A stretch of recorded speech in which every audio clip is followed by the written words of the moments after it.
Okay, so I'm going to be teaching you over the next semester the Unit 3, which is financial forecasting. Now, even though it's been recorded, I would recommend that you have pens and paper for all of your sessions. So if you have got that now, then you might want to get that out. We've got some spare paper. Spare paper around. Because, I mean, you know, like I say, this will be online, but there will be bits that you get from what other people say, there'll be bits from the presentation, from whatever, that you're going to need to answer the questions for the assignment. So, Unit 3, Financial Forecasting. What I'm going to do in this session is introduce to you the key main topics, go through a few of them, and then actually start on the first pass criteria. Have you been explained the whole pass merit distinction? Yeah. The structure of the units, the structure of the course. Yeah. Some of you may pass merit distinction is, yep, done that before, know exactly how it works. Some of you from school may have never done a BTEC or pass merit distinction, so it might be a little bit more confusing. If I say something that is, I don't know, if I talk about P3 or M something, and that doesn't make any sense, just shout out and let me know. Okay? First paper? Yeah. So, we've got a few pictures on the board. I don't like to always put too much text, because text gets boring. So, what this shows to you is a little bit about what the course is going to entail. So, it's all about money. It's going to be about costs, revenue, profit and loss. How do we make sure that we've got enough revenue to cover our costs? How do we make sure that we make a profit rather than loss? If I say the word revenue, I mean, is that a word that you know what it means, or you've heard before but not sure what it means? I mean, what does revenue mean to you? Not sure? You mean what you earn? Yeah, what you earn. It's money coming into the business. So on the other side of it, costs are money going out of the business. And there are loads of different definitions of different types of costs, and that's what a major part of this unit.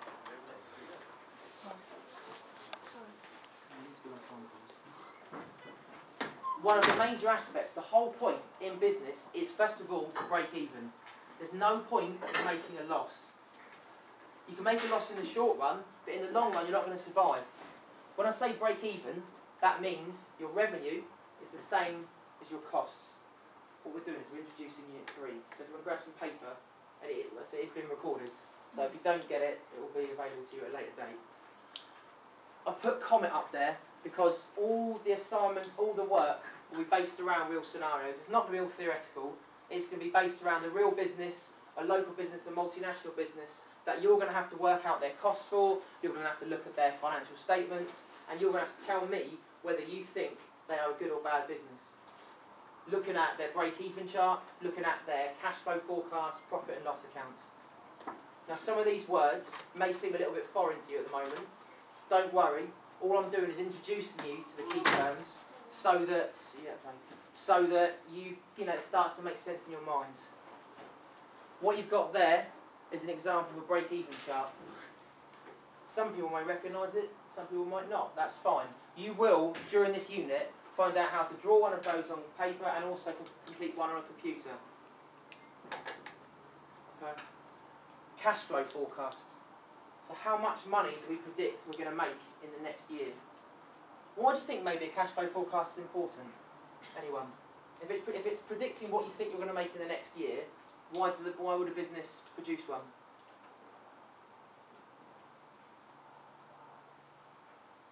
Any ideas, Courtney? No? Okay. If you know how much, or you think you know how much you're going to make, if you think you know what your costs are going to be, you know how to arrange, say for example, a bank loan. If you know in February you're not going to be making much money, you need to make sure that you've got some sort of money, maybe from a friend or from the bank, to cover your outgoings. Otherwise, if you can't pay your bills, you're going to fold as a business, aren't you? You know, no one's going to trade with you if you can't pay your bills. The other thing I've put on here, a lot of you are on it, or some of you are on it already. I strongly recommend that you do. If you search on Facebook for Highbury Biz, there'll be a closed group. I really, really strongly recommend you join it, because I'll be putting news stories, articles, information on it. If you've got questions about something, you might put it on the Facebook wall and someone else might answer it, or I might answer it. It's a really, really good way of keeping in touch. The other one is my email address.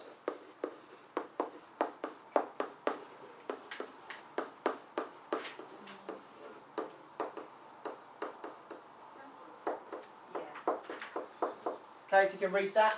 dominic.thompson@highbury.ac.uk. This is really, really important. If you've got any personal issues, if you've got any complaints, questions, whatever, and you don't want to put it on the Highbury Viz wall, because bear in mind there are going to be all different levels on this same wall. So it's something that's a little bit more private or a little bit more specific to a couple of you, then do email me. The emails are the same for everyone. So it'll be alec.dyer@highbury.ac.uk, rebecca.evans@highbury.ac.uk. So if you only remember one thing from today, please do remember our email addresses. Okay? Who here's got a passion for finance? I know we've got a couple of people doing Sage. Got one, two, there's a few more, isn't there, interested in doing the Sage. So this is doubly important for you guys. If you've got to pick the specialism of finance, this is really, really, really important. Okay. What we're going to move on to now is a few more definitions of things that you need to know if you're going to work in finance, if you're going to work in business. Costs, revenue, profit and loss. Some may be pretty obvious, some maybe not so much. I'm going to go through them all just generally today, and then we're going to start to focus on costs and the different classifications of costs. Because as you can see there, there's fixed and variable costs, and also start-up and operating costs. So what we're going to do today is go through what those definitions mean and start to pick out some real examples. Sometimes if I define a term, say a fixed cost, that can be a bit confusing. But if I give an example of a fixed cost, that should hopefully twig a little bit easier. We agreed what revenue was. We said what revenue was. Money coming into the business. What's the main way that a business makes money? Customers, yeah. And selling things to customers, isn't it, really? It's selling your product, selling your service to different customers. That's the main form of revenue. One of the key points that you're going to have to remember throughout this unit, we will go over this quite a few times, but it's how you work out revenue. The formula is there, selling price times quantity sold. So, what do you think that means? How much money you're making from your product. Yeah, how much money you're making from your product. So when you think about it, if I'm selling mice, and I'm selling for £5, if I sell one, I make how much revenue? £5. If I sell two, 10. Selling price being the 5, the quantity sold, the 2. And that's how you work out your total revenue. It's just simply enough how much you're selling it for times by how many you sold. That gives you your total revenue. There are different types of revenue, so businesses may make money in different ways.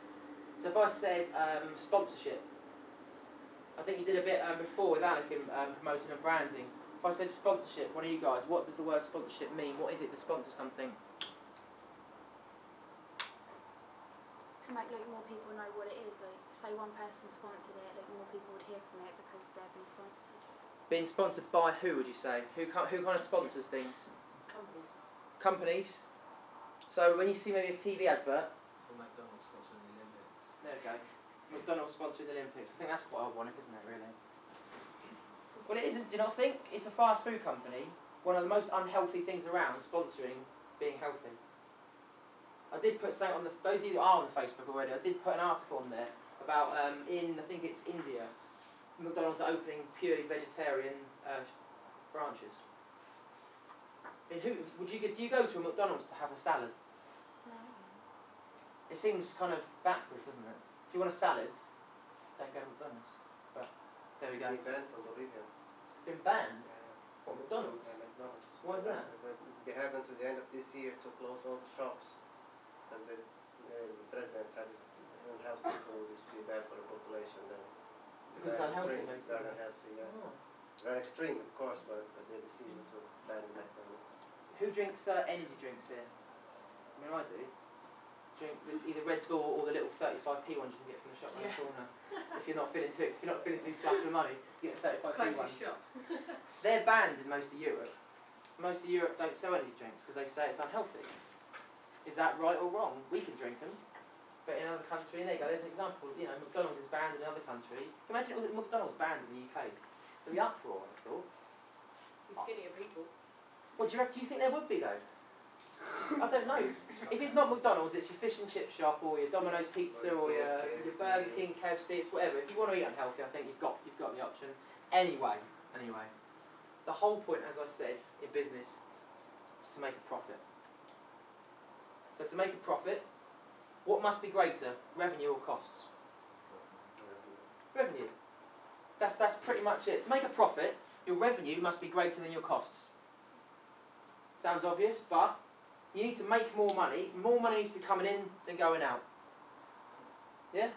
If you're making a loss, then you're spending more money than that's coming in. Then that can happen in the short run. Most big businesses will lose money because they've had to spend money on developing the product or marketing the product. But they need to have a plan. They need to have a cash flow forecast that says, this is how much I'm going to make in the next year, to prove to their investors, to prove to their shareholders that this business isn't going to fail. Because why would you put money into a business if you don't know you're going to get the money back? You can take a gamble if you're a bit of a Dragon's Den type person, but then they've got so much money to gamble with that they can get away with it a little bit more. Right. What we're going to do now is a bit more practical. We've talked about costs. I said there are different types of costs: fixed costs, variable costs, start-up costs, and operating costs. Just put that to one side for a second. This is your Sunday Times, Mirror, Sport, Sun, whatever you read. This is the newspaper. What costs go into making this? The paper, the print. Right, all right there. Paper, prints, pictures, wages. What was that one? Tax. Staff.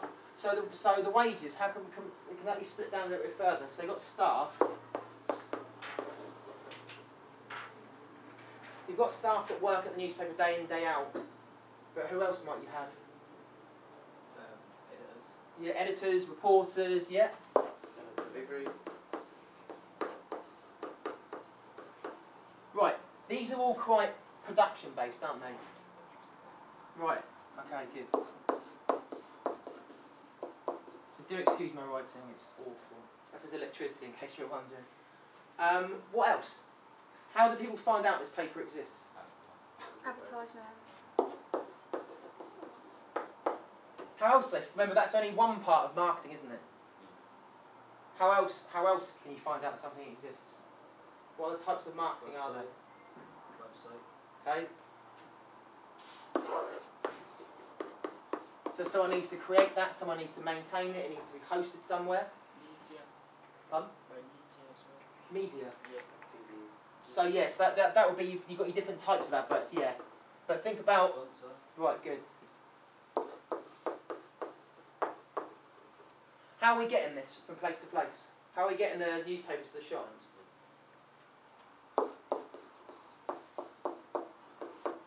Okay. Can someone or a few people just write down those for me? So I'll remember as many as I can, but we're going to come back to those in a second. So what you've got there is a selection of different costs. Selection of different costs. Some you've got are production. Oh, big one we missed out. Where's this going to be made? How's it going to be made? Sorry? So the building, yeah? On what? Do we just need an empty space? Everything that makes it. Yes. So how would you class that as? What word would you class that as? Do you know what it is? What do you need to print the paper, don't you? Ink. So you need the machinery, you need the ink, yeah. All those supplies.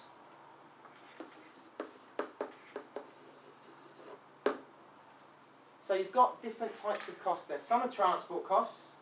So obviously you can break down that even further. Transport. Well, we need the actual van itself. We need to pay for petrol. We need to pay for insurance. We need to pay for tax. We need to pay for training for the staff. Wages. It comes into all different people. It could be people who print the paper. It could be people who write the paper. It could be for the photographers that are given £10,000 for the photo of, I don't know, Peter Andre drunk or whatever rubbish there is in the paper. It could be that it's for those different things, you get a photo just for one moment. and they get paid a huge amount for. They're not paid a wage, they're paid a one-off sum for it. So we've got quite a good list there of costs. So if you could write those down, because we're going to just come back to those in a second. So what we need to do now is start to think about how do we classify these costs. So a moment ago I said put that fixed, variable, start-up, operating to one side. Now we need to bring that back in again. So, have we got this written down? Yeah? Okay. This is where the more technical definition comes in, because this is where you need to know exactly what the term means. Can anyone hazard a guess, before I go through it, hazard a guess as to what a fixed cost is? So we've got it stays the same. Yes? Expected costs. So we've got stays the same, expected, yeah? You can kind of, that works. Any other guesses?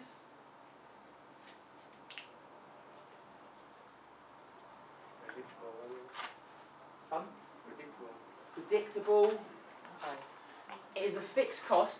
John's completely right. It's a fixed cost that stays the same. But the key word here, which is the massive one for costs in this section, is output. And by that I mean what the company makes. So if I'm a company that makes this bin, and I make 5 bins, my output is 5. Okay? It's the product that I make, how many of them is my output. So the key here is your fixed costs stay the same regardless of output. Okay? Should we write this down? I would, yeah. So, fixed costs stay the same regardless of output. The best example for this is your rent. If it's not Steve Jobs anymore, is it? Obviously, it's the new Apple CEO, and I need to make my Apple products. So I need to spend millions of pounds on a factory, and it costs me millions of pounds per year to rent. If I make 1 iPad, how much rent do I pay for the year? The same. If I make 1 million iPads, how much rent do I pay for the year? The same. Okay? So it's a cost that stays the same regardless of how many you make. So if I make 5 bins, 1,000 bins, my rent is still X amount. But if you bought one building, it'd be more than buying 1,000 bins. That wouldn't be fixed. It's your yes. You mean the materials? Yeah. Yeah. That's the example for variable. That's the example for variable. Okay, the best example for variable is your raw materials. So I've got the space to make my bin, but I only decide to make 1. So I still have to pay my £1,000 a month rent. But I need £2 worth of plastic. If I make 1 bin, well then I only need the plastic for 1 bin. If I make 5 bins, I need the plastic for 5 bins. So what we say is the cost is variable and depends on the output. That is the key. Okay? It depends on the output. So fixed costs stay the same regardless of output. Variable costs depend on the output. That's the way you need to think about it. Fixed costs do stay the same, but it is only because of output. That's the key point you've got to remember with these ones. What's the output? Output is how many products you're making.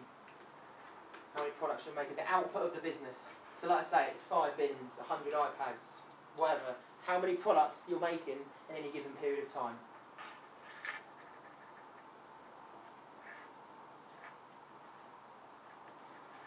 This classification is slightly simpler because you've got operating costs and you've got start-up costs.